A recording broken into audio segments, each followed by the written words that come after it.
I'm sure you like making money. I mean, I'm an adult with bills, so you got to pay for those things. But as a content creator who aspires to go full-time or is currently full-time in their specific area where they're monetizing themselves, maybe you're not aware of how many ways you can bring in extra income as a content creator. So today I have 10 ways that you could be making money as a content creator in 2024. Now, if I'm being honest, there's probably more ways that I'm not thinking of. I'm just kind of coming up with the obvious off the top of my head options. I will say that these are all ways that I personally do bring in income in some way, shape, or form. It's what's allowed me to be a full-time creator over these last 5 years and not have that crazy big audience that some people would articulate as needing to have to be successful. Reality is I do just fine where I'm at, and I'm not some major creator. And the secret is a lot of you guys and gals are leaving a lot of money on the table, regardless of your size. All right, so I got my notes here. Let's just go down the line. First and foremost, easiest way, affiliates. Now, the thing about affiliate marketing is a lot of brands do take advantage of this in a disingenuous way, but it's frustrating because it is one of the easiest ways to bring in extra revenue as a creator. One of the biggest things I would suggest to any creator is signing up under the Amazon Associates program. You get a specific link tailored to your name, and whenever you link somebody a product through your name, you get a percentage of that sale on Amazon. I signed up for this 7 years ago, and although it goes up and down, ranging anywhere from like 150 a month to like 700 a month if I really push it and there's some sales going on. But since I signed up, I've been able to make at least $150 a month. Now, some months I really push it. Other months I just kind of make extra income from all the previous links and YouTube videos and live stream equipment that I make on the side. On top of that, one thing that I don't get that a lot of creators do is this like stubbornness. Like, I totally get it. You got to know your worth.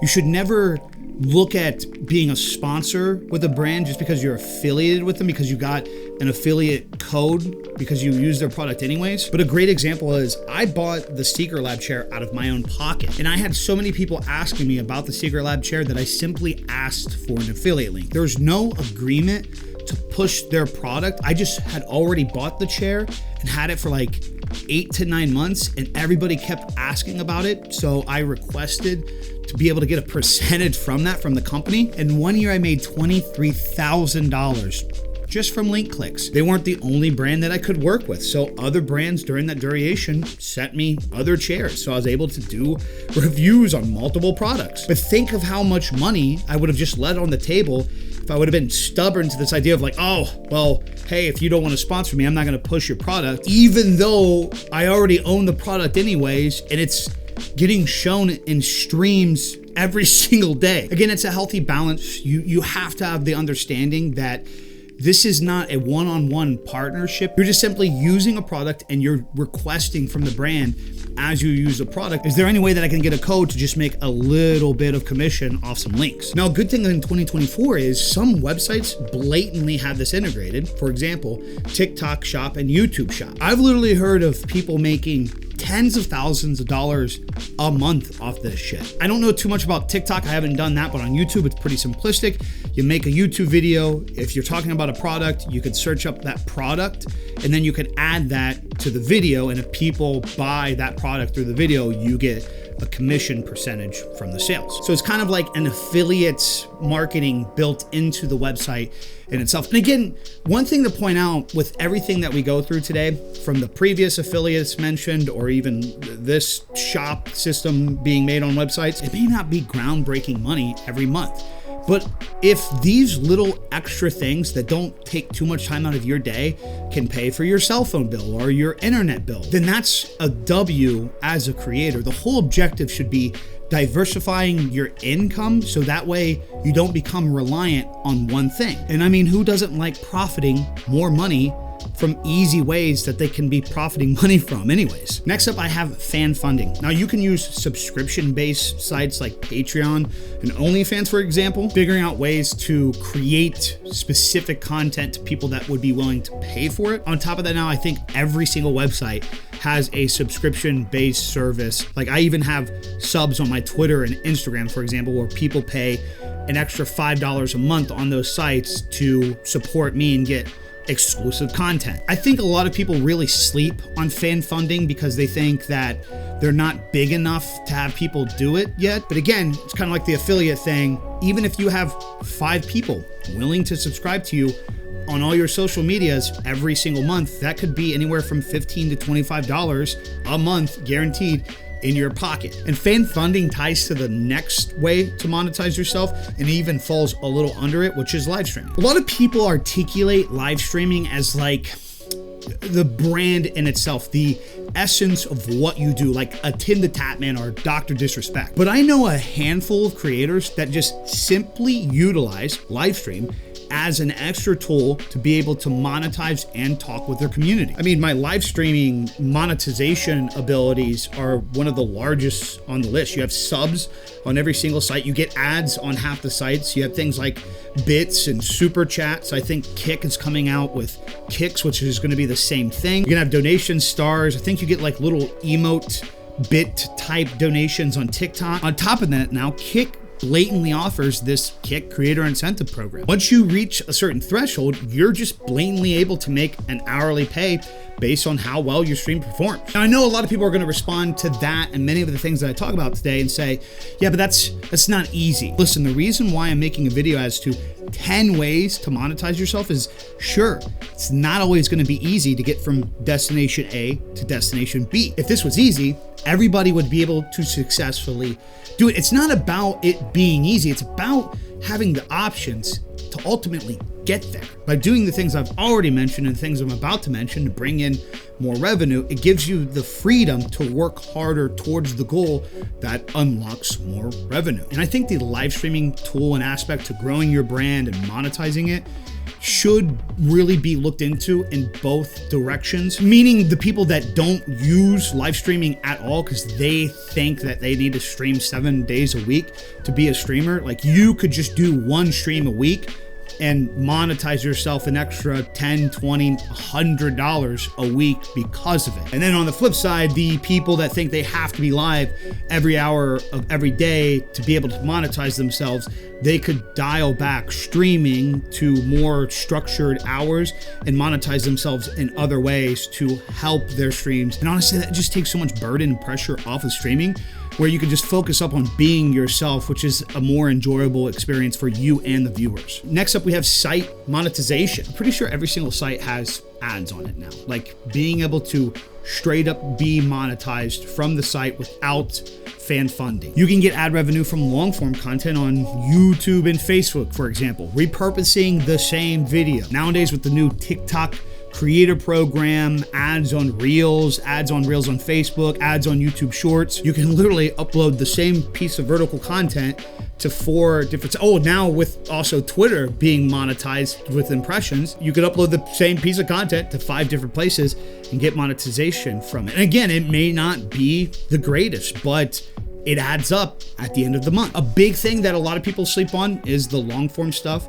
VODs on Facebook, long form videos on YouTube. It seems so daunting, but the reality is 100,000 views in a month can be anywhere from like $400 to $500 to $600 in ad revenue. This is just one of those examples that you're just foolish to tie yourself to one thing or one site, especially if you're already making that content anyways. Like, if you're already making long form and short form content on YouTube, why not repurpose it to the other sites that you can repurpose it to monetize yourself on? Next up, we have brand deals. Honestly, this is the one that a lot of people have an extreme misunderstanding with. They think that they need to have like 100,000 viewers till they can get brand deals. The reality is, I got my first $20,000 brand deal when I was averaging 100 viewers on YouTube. Now, I will say I lean way more into the creative aspect, so brands like to work with me for different reasons. They get quality footage out of what I do. And that brings me to another point with brand deals. You would be surprised at how many brands want to work with creators outside of just the aspect that that creator has a big brand that they can leverage with. Like, some of you just may be genuinely funny or really good at telling a story, or a really good creative, have really good gear. And a brand might see that and be like, wow, this is somebody that I really want to work with. On top of that, you have no idea who watches your video. Like, you could be creating content in a way that just works perfectly for somebody who owns that one product or that one brand to genuinely enjoy your shit. Like sometimes as a creator, I beat myself up because I don't get 100,000 views a video. So I think I'm doing a horrible job. But then next thing you know, you find out some guy who's the owner of a multi-million-dollar company loves your shit and wants to work with you. This is why you should always be doing what you enjoy and creating content for you, and kind of ignoring that number, because at the end of the day, you don't know how impactful that number may be, even if it is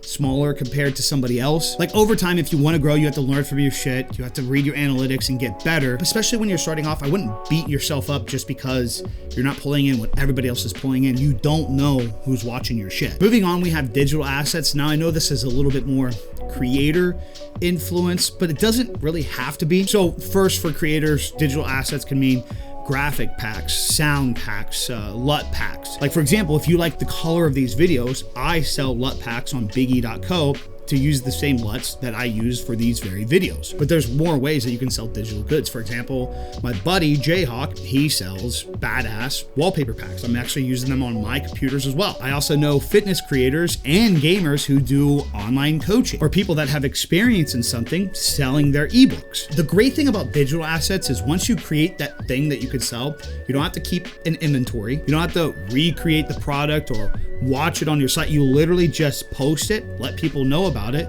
and over time it gets sales. Another way that you can make sales on something is through merchandise. Now the best way to do this to make the most out of it is by doing it yourself, not working with a third-party site that's just only going to give you a percentage. I will say there's nothing wrong with that. If you just genuinely want to make a little extra cash on the site and want to work with somebody else, by all means, feel free to do so. But we were doing the math the other day on stream to try to articulate the idea that you don't need to sell a shit ton of shirts to make some extra side cash. And if you're able to just sell 25 shirts a month, you could be bringing in an extra $400 to $500 a month in profit. So if you just did some basic research, found a local t-shirt print shop near you, met up with them, found like a quality of shirt you liked, ordered that shirt in bulk, and then had them print X amount of shirts in different sizes, then you could go to Amazon and just pay for bulk packaging and label printing. You essentially have to cover the upfront cost of a website, the materials to be able to ship, the materials to be able to print the labels, and obviously the material of clothing. But once you do that, you can get a substantially larger commission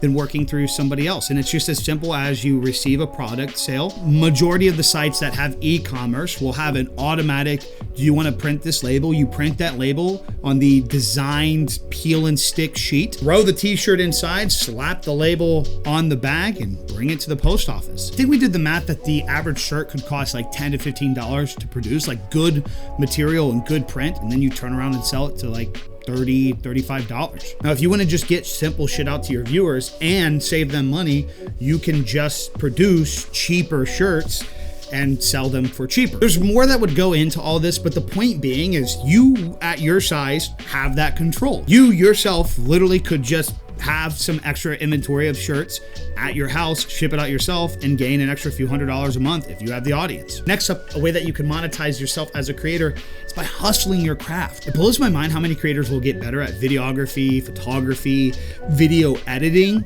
and they only apply it to themselves. One of the biggest reasons why I was able to be full-time for so long is I used the interest of me wanting to create better videos and take better photos and learn how to use a camera. And then I went and applied that to working with brands on the side outside of my brand. Now, this is a thing that a lot of us are really stubborn with. And honestly, a lot of people would become more successful if they actually took a step back from trying to be their own brand and their own image and create their own thing, and they utilized what they're good at to work with other people and help their brands. I mean, just think of all the full-time creators out there that could use somebody like you for video editing. And it doesn't have to even be the creative stuff. Like, think of how many streamers out there that stream to 0 to 1 viewer, and there's literally brands out there that could use somebody that's really good at troubleshooting or tech. I have a few friends that own PC companies, for example, and most of the people that they hire are just tech nerds that they met online. They just knew those individuals could get the job done, so they hired them. I've met so many people throughout the years that went from like grinding away hours in streaming to working behind the scenes with brands and other creators and it changed their life. Finally, the last thing I want to point out, and this is like the Gary Vee thing, but what he says holds a lot of merit. A lot of you all should be hustling your hobbies too. I guess I just wanted to point this out in the tech space because there's so much shit out there that you could resell. You gotta understand that people are lazy. They don't want to shop around and do the best thing, or they just don't want to build their own shit. Like, for example, I know people that buy used PCs and part them out and turn a profit. My brother-in-law does it with like dirt bikes and four-wheelers. He goes around on his local marketplace, finds four-wheelers for like $200 to $500, tears them down and makes like $1,000 off the parts. I've had friends that made killings off of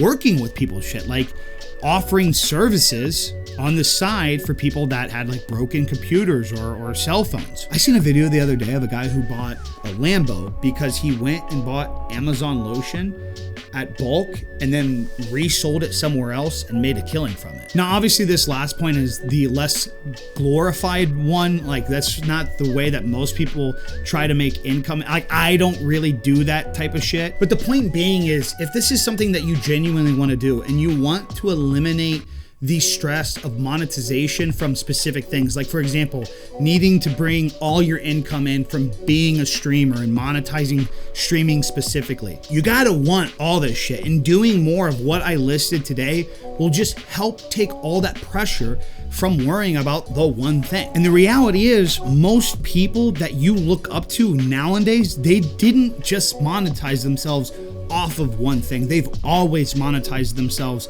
in multiple ways. A lot of the big creators you look up to are making more money, for example, off their merch than they do on their YouTube videos. It's all about the diversity. It's all about exploring and educating yourself. Does it get overwhelming and is it confusing at certain times? Absolutely. But at the end of the day, if it's something that you genuinely want to do in life, there's plenty of ways that you can do it. All right, that's all I got for you guys today. I'm out. Peace. Deuces.